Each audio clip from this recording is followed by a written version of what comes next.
시작. 혹 내가 네게 말하기를 그러면 하나님이 어찌하여 허물하시느냐 누가 그 뜻을 대적하느냐 하리니 이 사람아 네가 누구이기에 감히 하나님께 반문하느냐 지음을 받은 물건이 지은 자에게 어찌 나를 이같이 만들었느냐 말하겠느냐 도개장이가 진흙 한 덩이로 하나는 귀히 쓸 그릇을 하나는 천히 쓸 그릇을 만들 권한이 없느냐. 아멘. 우리는 지난 금요일에 로마서 9장 18절까지를 보았습니다. 바울은 15절 말씀을 18절에서 반복하면서 하나님은 긍휼히 여길 자를 긍휼히 여기신다. 즉 어떤 사람이 은혜를 받고 불쌍히 여김을 받아 천국의 인도함을 받고 죄의 용서를 받고 양자됨의 복을 받는 것은 전적으로 하나님의 은혜라는 사실입니다. 반면에 어떤 사람이 지옥에 당도하게 되고 용서받지 못하고 의롭다함을 받지 못하게 된 것은 전적으로 죄인의 책임이라는 것입니다. 이게 나중에 아마 내일쯤 이 헬라 원어에 대해서 볼 수 있을 터인데 하나님께서는 은혜로 작정하셨습니다. 어떤 사람을 지옥 구덩이에 던져 넣으려고 심술궂게 작정하시는 하나님이 아니요 완악한 사람을 마음 아파하시되 오래도록 손길을 내미시지만 그들이 스스로 선택하여 죄악에 빠진다는 것입니다. 우리는 자칫 어떤 사람이 복음을 거절하는 것은 다 그렇게 결정되어 있어 그렇게 생각하면 안 됩니다. 그렇게 결정되어 있기 때문에 저 사람은 안 돼 노력해봤자 소용없어 그런 생각을 가지면 우리는 일반 시민보다 못한 생각을 하는 것입니다. 그것은 하나님의 영역이요 우리가 감히 접근할 수 없는 것입니다. 그러므로 다음에 또 다음에 하나님께서 그에게 기회를 주시기를 바라며 아픈 마음 쓸어안고 또 기도해야 하는 것입니다. 오늘 본문은요 이러한 하나님의 작정에 대해서 따지는 사람에 대해 바울이 일침을 놓습니다. 19절을 보세요. 혹 네가 내게 말하기를 그러면 하나님이 어찌하여 허물하시느냐 누가 그 뜻을 대적하느냐 이 말은 뭡니까? 하나님이 각각 그 기쁘신 뜻대로 모든 세상을 주관하셔요. 우리가 어제 주일 말씀 욥기 38장 봤지요? 하나님은 별들이 가는 길도 다 예비해 놓으셨고 저 산속 깊은 곳에서 까마귀 새끼에게 먹을 것도 주시는 분이십니다. 지금도 하나님이 안 다스리시면요 어떻게 이 지구가 태양계 위에 우주 위에 탁 이렇게 매달려 있을 수 있어요? 성경의 표현을 따르면 지구가 태양에 조금만 더 가까이 가면 더워 살 수 없을 것이고 모든 빙하가 다 녹아서 멸망에 이를 것이고 지금보다 좀 더 뒤로 가면 태양보다 뒤로 가면 또 너무 추워서 살기 어려울 것입니다. 하나님은 모든 것을 적당하게 조화롭게 배치하셨고 지금도 일하십니다. 태양이 뜰 때마다 저렇게 원래 결정되어 있던 거지 그렇게 생각하면 안 됩니다. 오늘도 하나님께서 그 인자하심으로 태양을 들어 이 땅을 밝히게 하셨다. 그 섭리의 손길로 받아들여야 하는 것입니다. 어떤 사람으로부터 위로를 받고 어떤 사람으로부터 기쁨을 공유하게 된다면 아버지께서 나를 선대하시는구나 그렇게 여겨야 하는 것입니다. 이렇게 하나님께서는 선하신 아버지처럼 우주 만물과 이 지구, 이 땅, 이 인생을 돌보시는데 거기에 대해 따지는 사람들이 있다는 겁니다. 하나님이 어찌하여 허물하시느냐 이게 중요한 질문이에요. 아니 왜 허물해요? 당신이 뭔데 이런 겁니다. 하나님은 자유롭게 모든 것을 결정하십니다. 어떤 사람이 허물을 입는 것은 허물이 있다 인정받는 것은 그가 스스로 그게 좋아서 거기에 탐닉하여 하나님 앞에 심판을 받는 것이지 너 죄지어 하나님께서 죄지음 버튼 1번을 딱 눌렀다는 것이 아니에요. 그래서 나는 죄짓고 싶지 않은데 괜히 허물진 행동을 하고 싶네 나도 모르게 그런 행동을 하는 것은 아닙니다. 우리 양심이 증거하고 있어요. 누가 그 뜻을 대적하느냐 하나님이 다 옳아요? 권력에도 입법, 행정, 사법이 있어가지고 삼권 분립이 있는데 하나님은 다 자기 마음대로 해요? 참 하나님 이기적이시네 그렇게 말할 사람이 없다는 거예요. 세상이 창조된 이후부터 하나님은 단 한 번도 공의롭지 않은 적이 없으셨고 하나님은 인생이 아니시기 때문에 후회할 일도 하지 않으십니다. 그러므로 참 인생이 신비로워요. 욥기를 보세요. 시가서를 보세요. 인생은 딱 떨어지는 공식이 아니에요. 우리는 그릇 갑니다. 잘못된 길을 갑니다. 잘못된 선택도 하고요. 후회스러운 일도 많이 저질러 놓죠. 그런데 창세기 50장 20절 말씀처럼 당신들은 나를 해하려 하였으나 하나님은 그것을 선으로 바꾸사. 이게 정말 신자만 경험하는 복됨입니다. 하나님은 모든 어그러진 것을 다 활용하시고 합력해 하셔서 선을 이루시는데 그것도 모르고 하나님 앞에 손가락질할 수 있느냐 하는 것입니다. 20절을 보세요. 이 사람아 네가 누구이기에 감히 하나님께 반문하느냐. 하나님이 너에게 물으셔야지 왜 네가 하나님께 반문하느냐. 그래서 욥기 42장 전체를 보셔요. 욥이 고난을 받습니다. 천상에서 이루어진 일에 대해 욥은 아무것도 몰라요. 자녀들을 다 잃고 아내에게 저주를 듣고 재산도 다 잃어버리고 기왓장으로 몸을 벅벅 긁으면서 친구들에 대해 항변하다가 그만 하나님이 죄 없는 나를 공연히 치신다. 하나님께서 뭔가 지금 불의하신 것만 같구나. 아주 위험한 단계에 이르렀어요. 나는 죄 없는데. 그러니까 자기의 죄 없음을 항변하다가 위험한 지경에 빠진 거예요. 그래서 계속 질문하던 욥에게 38장에 하나님이 딱 나타나셔서 이제 하나님이 욥에게 질문을 던지시죠. 너 오래 살았구나. 내가 세상을 짓고 바다를 딱 만들고 경계를 딱 정하고 이럴 때 너 있었느냐? 너 오래 살았으니까 있었겠구나. 그리고 뭐 감히 감당할 수 없는 큰 짐승들도 동물들도 얘기합니다. 너 그거 감당할 수 있겠느냐? 제어할 수 있느냐? 리워야단 네가 제어할 수 있겠느냐? 그렇습니다. 20절에 하나님 이 사람아 네가 누구이기에 하나님께 반문하느냐. 하나님이 우리에게 물으셔야 됩니다. 우리가 어떻게 하나님 앞에 그럴 수 있어요. 그래서 스피리추얼리스트라고요. 주의 임재 앞에 잠잠하라. 잠잠하라. 예배와 기도의 가장 깊은 단계는요. 잠잠함이라고 할 수 있어요. 처음에는 우리의 소원 때문에 막 쏟아넣었지만 우리 주님 앞에 내가 서 있다는 신전 의식을 느끼게 되면 그 무슨 말이 필요하겠습니까? 그저 죄를 뒤집어 쓰고 침묵으로 주님 앞에 나가는 겁니다.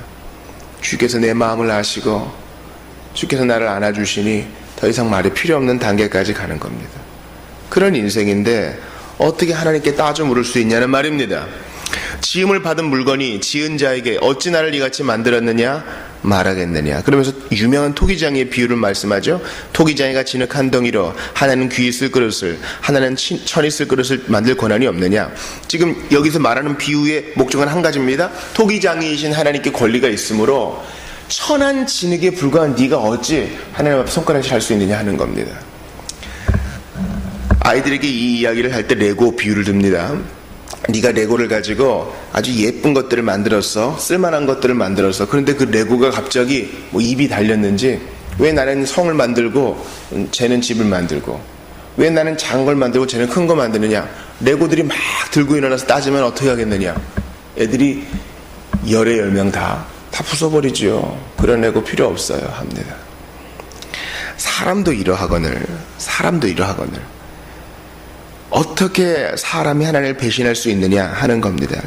이러한 예에 대해서 성경에서 특별히 이사야에서 많이 얘기하고 있습니다. 토기장이의 비유를 말이죠.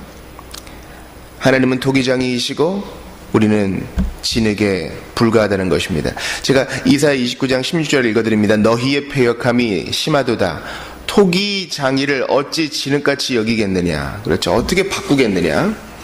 지음을 받은 물건이 어찌 자기를 지은 이에게 대하여 이르기를 그가 나를 짓지 아니하였다 하겠으며 빚음을 받은 물건이 자기를 빚은 이에게 대하여 이르기를 그가 총명이 없다 하겠느냐. 그럼 이사야 선지자 때 사람들과 지금 바울시 때 사람들이 똑같은 거예요. 그래서 예수 안 믿는 사람들이 종종 그런 비유를 들죠. 하나님이 살아있으면 어떻게 우리한테 고통을 줄 수 있어? 어떻게 자연재해를 줄 수 있어? 그렇습니다. 여러분, 자기의 죄는 생각하지 않고 사람들이 진리를 거부하는 책임은 의식하지 않고 정신 차려라 하고 가끔 허락하시는 주님의 충격요법을 그렇게 깡그리 무시하는 거예요. 인류 전체의 시간 가운데 자연재해가 과연 몇 번이나 있었습니까? 대부분의 시간을 하나님은 해를 주셨고 비를 주셨고 새소리를 허락하셨고 겨울이 지나면 어제 경칩을 지나 봄이 오게 하셨습니다. 이런 질서를 주관하시는 하나님, 바닷물이 그 경계를 넘게 하시지 않은 하나님께 감사하기는커녕 무슨 일만 생겨서 우리의 주의를 다 환기시키려는 하나님의 일만 있으면 대적합니다. 그 말은 뭐예요?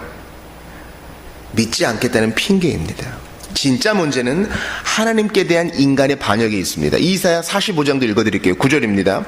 질그릇 조각 한 조각 같은 자가 질그릇 조각 한 조각 같은 자가 자기를 지으신 이와 더불어 다툰다. 이 말이 안 된다는 거예요. 사람은 하나님 앞에 엎드려 경배해야 되는 존재인데 어떻게 다툽니까? 화 있을진저 진흙이 토기장이에게 너는 무엇을 만드느냐 또는 네가 만든 것은 그의 손이 없다 말할 수 있겠느냐. 진흙이 토기장이에게 너 뭐 만들어? 이렇게 대꾸할 수 있어요? 아주 어린애가 이제 말을 막 합니다. 할아버지한테 야, 너, 니 이렇게 하면 이게 좋은 그림이 되겠습니까? 말도 안 되는 거죠. 한때 어떤 전직 프로 복서가, 전직 권투 선수가 경찰서에 잡혀왔습니다. 길에서 시비가 붙었는데 아주 깡마른 사람이 혈기가 왕성해가지고 이 전직 복서를 막 때렸다는 거예요. 경찰이 휴지를 시작합니다. 아니 왜 그렇게 맞고 있었어요? 그 복서가 입을 엽니다. 제가 때리면 저 사람이 죽을까 봐서요. 인생이 하나님께 막 질문합니다. 당신 그럴 수 있어요? 주님이 그 누추함을 다 받으십니다. 그러나 아직 연약한 인생에 정신 못 차리는 걸 아시고 긍휼히 여겨주시는 것입니다.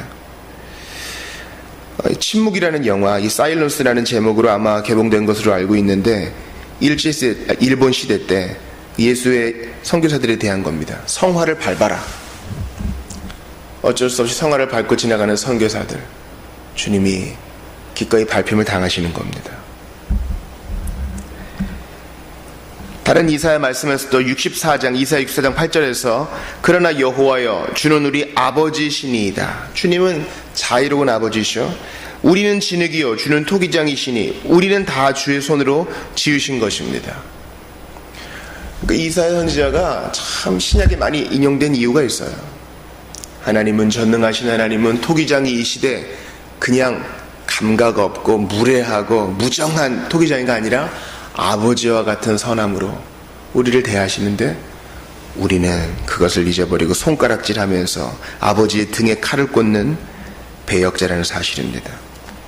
이러한 비합리하고 교만한 생각을 주님은 말씀으로 깨뜨리십니다. 예레미야도 이러한 예를 들고 있죠. 여호와의 말씀이니라. 예레미야 18장입니다. 이스라엘 족속아 이 토기장이가 하는 것 같이 내가 능히 너희에게 행하지 못하겠느냐. 이스라엘 족속아 진흙이 토기장이의 손에 있음같이 너희가 내 손에 있느니라. 그렇습니다. 인생은 하나님의 손 안에 있어요. 그러므로 기도해야 됩니다. 주여 오늘도 진흙 같은 인생 빚어달라고 기도해야 됩니다. 근데 진흙 같은 인생을 돌보시는 주님의 손바닥에 뭐가 새겨져 있어요? 내가 너를 내 손바닥에 새겼고. 주님께서 빚으시는 그 손에는 우리의 이름이 기록되어 있어요. 내가 어떻게 너를 잊겠느냐. 주님의 아버지 같은 그 자유로운 성품이 담겨 있습니다.